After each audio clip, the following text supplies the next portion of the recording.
Bienvenidos, esto es Informe Extra. Empecemos con el Medio Oriente, donde se intensifica el conflicto entre Israel y la República Islámica de Irán a raíz de la muerte en territorio iraní de un alto mando del grupo terrorista Hamas. Vamos con el informe. El líder supremo de Irán, Ali Khamenei, ha ordenado un ataque directo a Israel en respuesta a la muerte del jefe del grupo terrorista Hamas, Ismail Haniyeh, abatido en Teherán. Según informó The New York Times, Khamenei emitió esta orden durante una reunión de emergencia del Consejo Supremo de Seguridad Nacional, poco después de anunciarse la muerte de Haniyeh. 3 funcionarios iraníes, incluyendo miembros de la Guardia Revolucionaria, confirmaron que Khamenei instruyó a los comandantes de la Guardia Revolucionaria y del ejército iraní a preparar planes tanto de ataque como de defensa, anticipando una posible expansión del conflicto si Israel o Estados Unidos responden militarmente.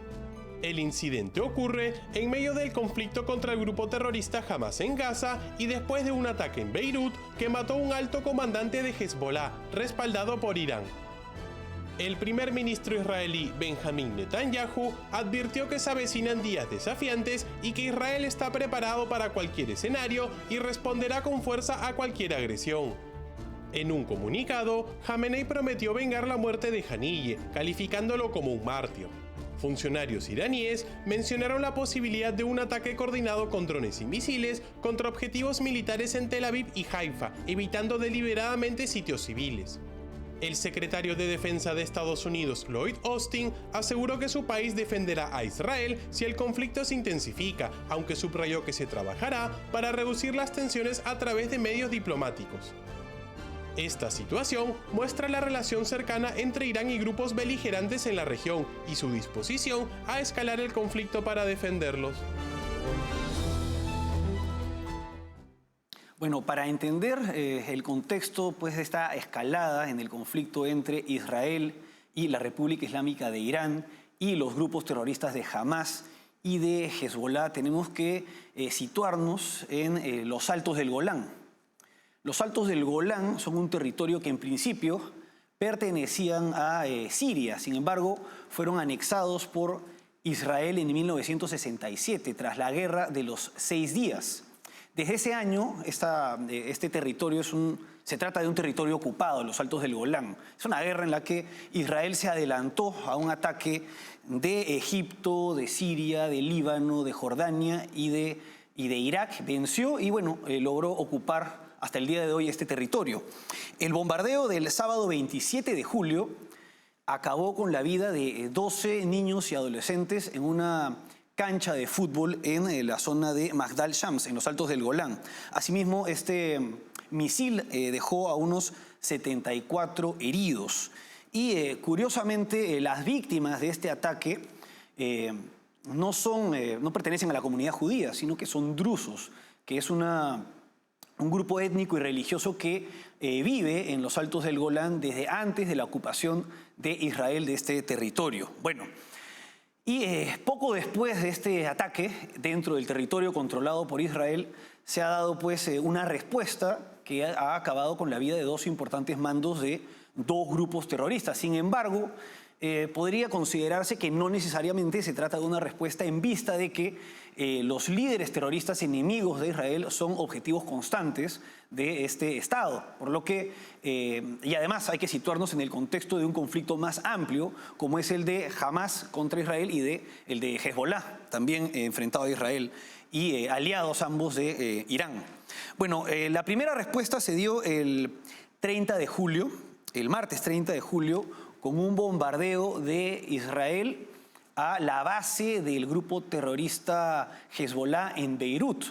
Allí acabaron con la vida de Fuad Shukar, quien es un importante mando de esta organización, bueno, era un importante mando de esta organización terrorista que controla amplios territorios del Estado del Líbano.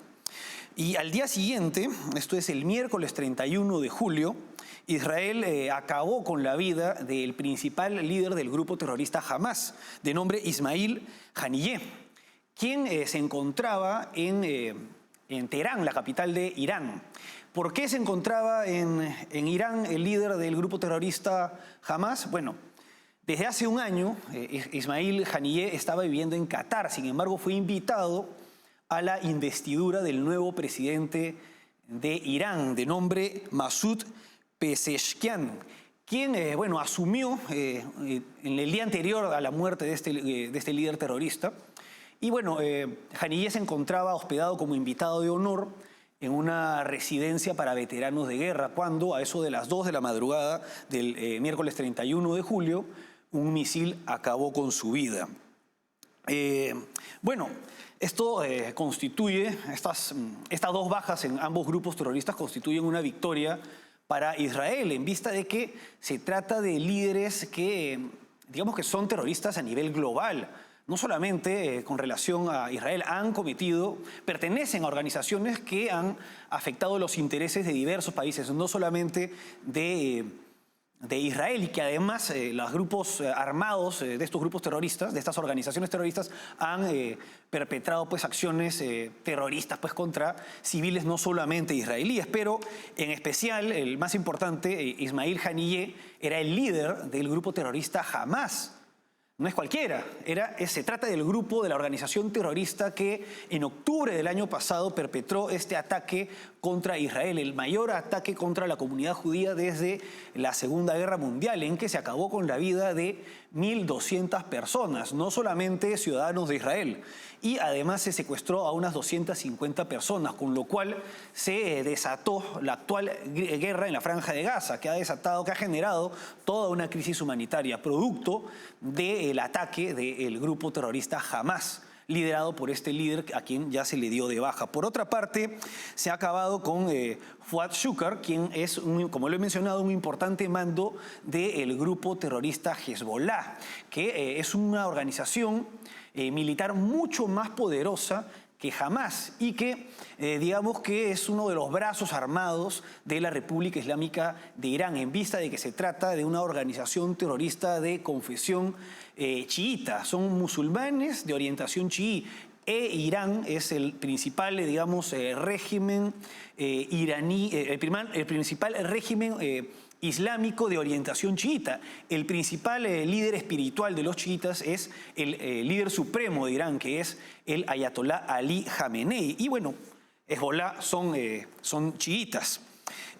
Actualmente, desde octubre del año pasado, en que estalló la guerra en la Franja de Gaza, el conflicto no solamente se ha focalizado principalmente en la Franja de Gaza. Sin embargo, desde ese atentado se han dado enfrentamientos con lanzamiento de misiles entre la frontera de Israel con el Líbano, desde donde el grupo terrorista Hezbollah lanza misiles. Esto ha ocasionado la muerte de unos 100 civiles libaneses y 10 civiles israelíes. Y además Israel se ha visto en la necesidad de evacuar a unas 25.000 personas de estos territorios cercanos a la frontera con Líbano, donde pueden ser objeto de ataques de Hezbollah, como el que hemos visto en los altos del Golán. Ahora bien, el rol de Irán en todo esto es el del gran patrocinador de grupos terroristas como Hamas y como Hezbollah, además de los hutíes de Yemen, que interrumpen y atacan el tráfico marítimo en el Mar Rojo, y de la resistencia islámica en Irak. Entonces se trata de el país patrocinador, el mayor patrocinador o uno de los mayores patrocinadores del terrorismo, por lo menos el principal en el Medio Oriente. Y a raíz de esto se ha dado esta respuesta de Israel, y una de estas bajas, el caso del líder de Hamas, Haniyeh, ha muerto en Teherán, en el mismo territorio de Irán, con lo cual esto se agrega a los enfrentamientos y la escalada que se dio entre Irán e Israel en abril de este año, en que empezó, la escalada a raíz del bombardeo de Israel a la embajada de Damasco en Siria, donde murieron miembros de la Fuerza Quds, que es esta rama militar que se encarga de asesorar a estos grupos terroristas. Y luego, entre el 13 y el 14 de abril, Irán bombardeó con más de 300 drones y misiles Israel, a lo que Y pocos días después Israel respondió el 19 de abril con un bombardeo en la zona de Isfahan, en el centro de Irán, con lo cual este ataque, este bombardeo al invitado de honor de Irán definitivamente va a tener una respuesta y se va a dar una escalada. No sabemos si en unos días, unas semanas o unos meses. Por lo pronto es necesario que Israel pueda concluir la mayor parte de sus operaciones en la Franja de Gaza para poder concentrar sus fuerzas en la frontera con Líbano, en vista de que es una zona mucho más amenazada por tener en la frontera un grupo armado tan poderoso como lo es en los hechos el grupo terrorista Hezbollah. Vamos ahora a una pausa y regresamos con la OEA, que increíblemente ha rechazado la aprobación de una resolución que exigía la transparencia en las elecciones fraudulentas de Venezuela.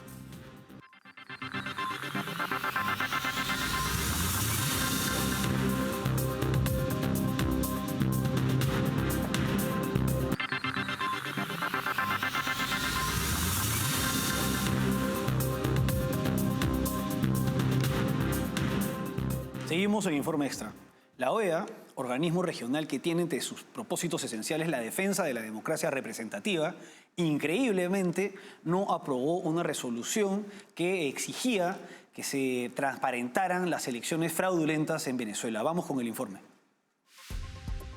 El Consejo Permanente de la Organización de los Estados Americanos, mejor conocido como OEA, rechazó este miércoles una resolución que buscaba exigir mayor transparencia al régimen de Nicolás Maduro respecto a las elecciones presidenciales irregulares del pasado domingo, en las que el dictador fue declarado ganador. La propuesta no alcanzó la mayoría absoluta necesaria entre los Estados miembros. La votación del borrador, presentado por el organismo de 34 países americanos, resultó en 17 votos a favor, 0 en contra y 11 abstenciones.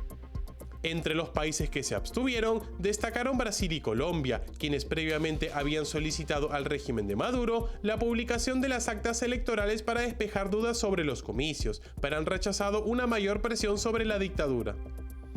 Durante la reunión extraordinaria, que comenzó con más de 2 horas y media de retraso debido a desacuerdos sobre una frase del borrador, el presidente del Consejo Permanente, Ronald Sanders, expresó su frustración sin entrar en detalles específicos. El texto propuesto instaba al Consejo Nacional Electoral de Venezuela a publicar inmediatamente los resultados de las presidenciales a nivel de cada centro de votación y a realizar una verificación integral de los resultados en presencia de observadores internacionales para garantizar la transparencia, credibilidad y legitimidad de los comicios. 5 países, incluido Venezuela, se opusieron a la convocatoria de la resolución.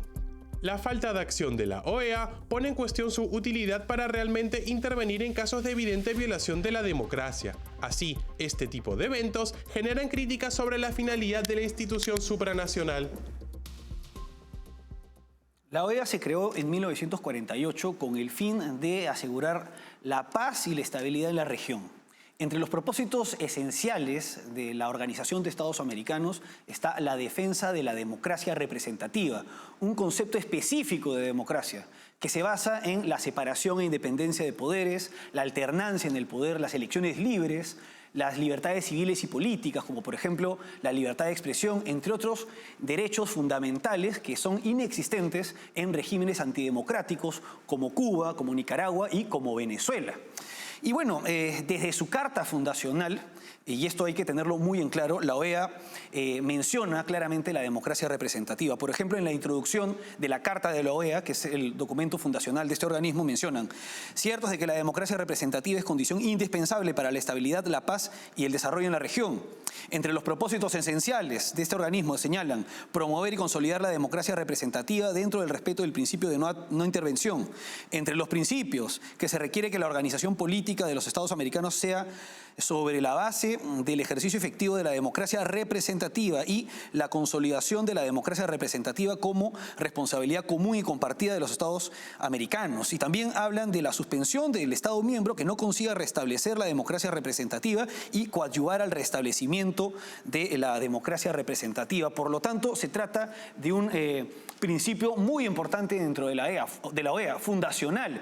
Y no solamente está figura en la Carta de la Organización de Estados Americanos, sino en distintos instrumentos y declaraciones de los miembros de este organismo, incluido, por ejemplo, el Pacto de San José, que en su artículo 29 señala que este tratado, el Pacto de San José, no puede ser interpretado de una forma que excluya derechos y garantías que se deriven de la forma representativa de gobierno. Y finalmente está la Carta Democrática Interamericana, suscrita en Lima el 11 de septiembre del 2001, en el que se precisa se precisa más el concepto de democracia representativa al hablar de los propósitos esenciales, de los elementos esenciales y los componentes fundamentales de este concepto de la democracia, que ya lo digo, es que se basa pues en un sistema en el que se respete el Estado de Derecho y las libertades civiles y políticas. Bueno, como hemos podido apreciar ante las circunstancias que se están dando en Venezuela,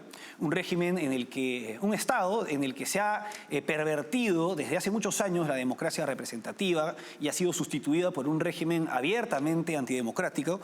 Ante las circunstancias de este fraude electoral, tenemos que, al margen de estos propósitos esenciales de la OEA, este organismo ha incumplido con uno de sus propósitos esenciales, y esto es bastante grave. Como se sabe, ante el escandaloso fraude electoral se convocó una sesión extraordinaria de la OEA a fin de elaborar una resolución, pues no para tachar a Nicolás Maduro de dictador, que lo es, sino para exigir mediante una resolución que se hagan transparentes las elecciones, que se muestren las actas. Y lamentablemente, ¿qué es lo que pasó? Que solamente 17 países votaron a favor de esta resolución, mientras que 11 se abstuvieron de votar y otros 5 simplemente no participaron de esta sesión extraordinaria. Han pasado 76 años desde la fundación de la OEA y pareciera haberse olvidado uno de sus propósitos esenciales. Y esto nos lleva a tratar de recapitular ciertos episodios que nos muestran que la OEA está careciendo de firmeza ante regímenes dictatoriales. Para empezar, en 1962, la dictadura cubana, Cuba fue suspendida de la OEA por ser una dictadura comunista incompatible con el sistema interamericano. Sin embargo, increíblemente, en el 2009 se revocó esta suspensión para que Cuba pudiera volver a la OEA, a pesar de ser una dictadura comunista. Y bueno, a pesar de haberse revocado esta suspensión, a Cuba no le interesó regresar a la OEA. Por otra parte, en el 2017, Venezuela inició el proceso para retirarse de la OEA. En el año 2019, cuando la comunidad internacional reconoce a Juan Guaidó como presidente interino, él frena este proceso de salida de la OEA. Sin embargo, desde hace varios años, Venezuela no está participando pues como cualquier otro Estado miembro normal. Y por su parte, el año pasado, en el 2023, Nicaragua culminó su proceso de salida de la OEA. Como podemos apreciar, no es que las dictaduras socialistas de la región hayan sido expulsadas de este organismo. Simplemente estos regímenes no tienen interés de ser parte de la Organización de Estados Americanos. Y en este punto toca señalar a los Estados miembros que se dedican a erosionar a la OEA desde adentro, empezando por México. El gobierno mexicano se abstuvo de participar no participó en la sesión extraordinaria pues, en la que se debatió esta resolución.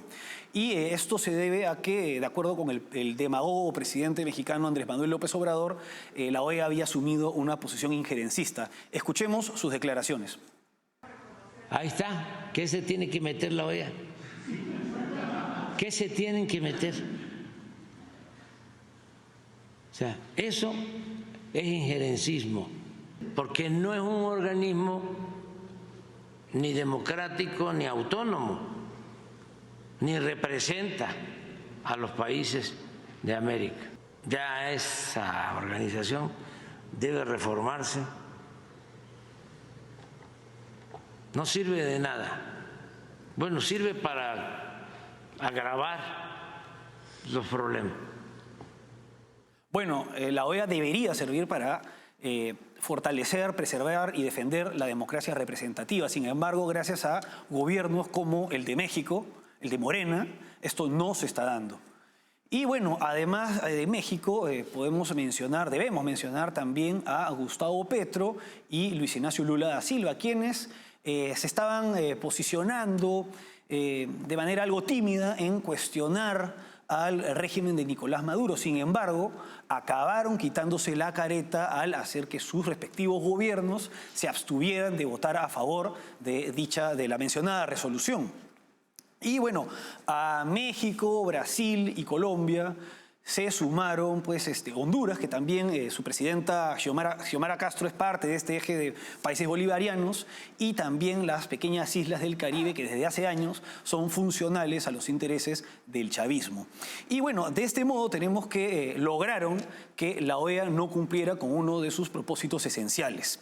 Ahora, ¿qué es lo que está sucediendo? En principio, la izquierda hispanoamericana busca que la OEA buscan debilitar a la OEA y pretenden que sea sustituida por otros organismos, como el CELAC, la Comunidad de Estados Latinoamericanos y del Caribe, y el ALBA, ¿no? La Alianza Bolivariana de los Pueblos de Nuestra América.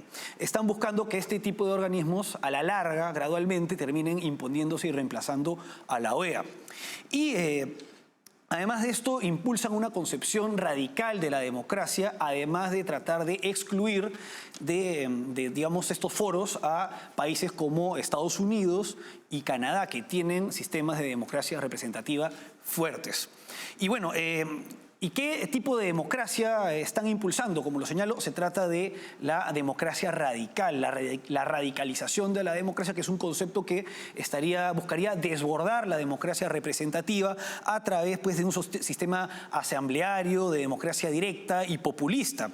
Y un ejemplo de esto es lo que está haciendo el propio Andrés Manuel López Obrador, y que seguramente va a continuar Claudia Sheinbaum, que es la presidenta electa de México de su partido, de impulsar este proyecto de que los magistrados, los jueces de la Suprema Corte de Justicia de México sean elegidos por voto popular. Este es un ejemplo de la radicalización de la democracia.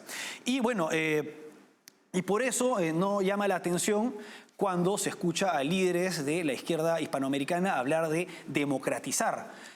Pretenden, esta palabra podría sustituirse por socializar. Hablan pues de democratizar la economía, democratizar los medios de comunicación, democratizar la justicia, y es a esto a lo que apuntan. Vamos a una pausa y continuamos con esta visión de la izquierda con respecto a la democracia y sus pretensiones con relación a la OEA.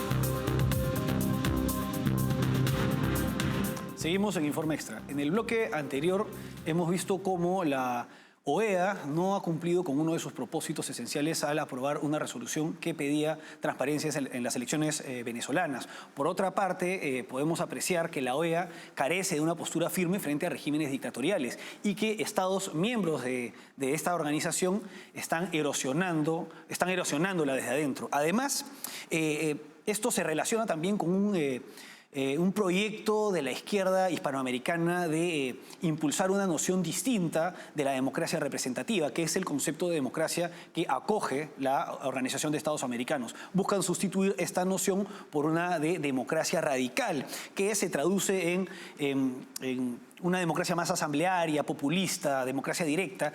Y como ejemplos de esto tenemos a los sucesivos referéndums que permitieron que el chavismo consiguiera acaparar más poder y se convirtiera en la dictadura que es hoy en día. También se intentó esto en Chile tras el llamado estallido social que fueron una serie de manifestaciones violentas que condujeron pues a un frustrado proceso constituyente. Esto también lo intentó el gobierno de Pedro Castillo y que luego acabó con un golpe de Estado, y también lo está intentando Gustavo Petro en Colombia. Ahora, una teórica y referente de la izquierda hispanoamericana es Chantal Mouffe, quien habla de la idea de democracia representativa, y en sus palabras ella señala lo siguiente. En una conferencia en el 2015 dijo lo siguiente, y cito: "Hoy día Venezuela es un país mucho más democrático de lo que era antes de Chávez. Yo, si tengo que tomar partido, tomo partido para defender la revolución bolivariana. Como podemos apreciar, promueven esta idea de la radicalización de la democracia hasta que pierden el favor de las mayorías. Cuando sucede esto, vemos, por ejemplo, a Venezuela hablando pues de su defensa contra el fascismo, la ultraderecha, el injerencismo de la OEA, el imperialismo yanqui, el colonialismo, el racismo de la Unión Europea, entre otros, adoptando una narrativa que es respaldada por organizaciones como el Foro de Sao Paulo y el Grupo de Puebla, que se prestan totalmente a esto y que en el marco de estas elecciones fraudulentas en Venezuela no tardaron en felicitar a Nicolás Maduro. Ahora bien, la penetración en la Organización de Estados Americanos de las ideas defendidas por el Foro de Sao Paulo y por el Grupo de Puebla no hace más que erosionar a este organismo regional, y a esto se suma la designación de los integrantes de la Comisión Interamericana de Derechos Humanos, la Corte Interamericana de Derechos Humanos, quienes desde hace un tiempo vienen aprobando resoluciones que no hacen más que desprestigiar aún más a la OEA como organismo regional. Por otra parte, y para terminar, yendo al caso peruano, recordemos que durante el gobierno de Pedro Castillo, un gobierno en el que estaba en el poder un partido marxista-leninista y por tanto abiertamente contrario a la democracia representativa, este gobierno invocó la Carta Democrática Interamericana, un instrumento que es para defender la democracia representativa, y la OEA lo apoyó. La OEA respondió expresando su solidaridad y respaldo. Y ahora, en el caso de la dictadura venezolana, un régimen en el que el dictador Nicolás Maduro ha amenazado a la oposición con un baño de sangre y una guerra civil, tenemos que no son capaces de aprobar una resolución que ni siquiera condene al dictador, sino que pida transparencia en las elecciones. Y bueno, para terminar, lamentablemente, tirar la toalla con la OEA sería permitir el avance de un proyecto antidemocrático en la región, por lo que corresponde es tratar de reconducir este organismo y luchar porque se vuelvan a respetar sus propósitos esenciales y fundacionales. Hasta aquí, Informe Extra. Gracias por acompañarnos.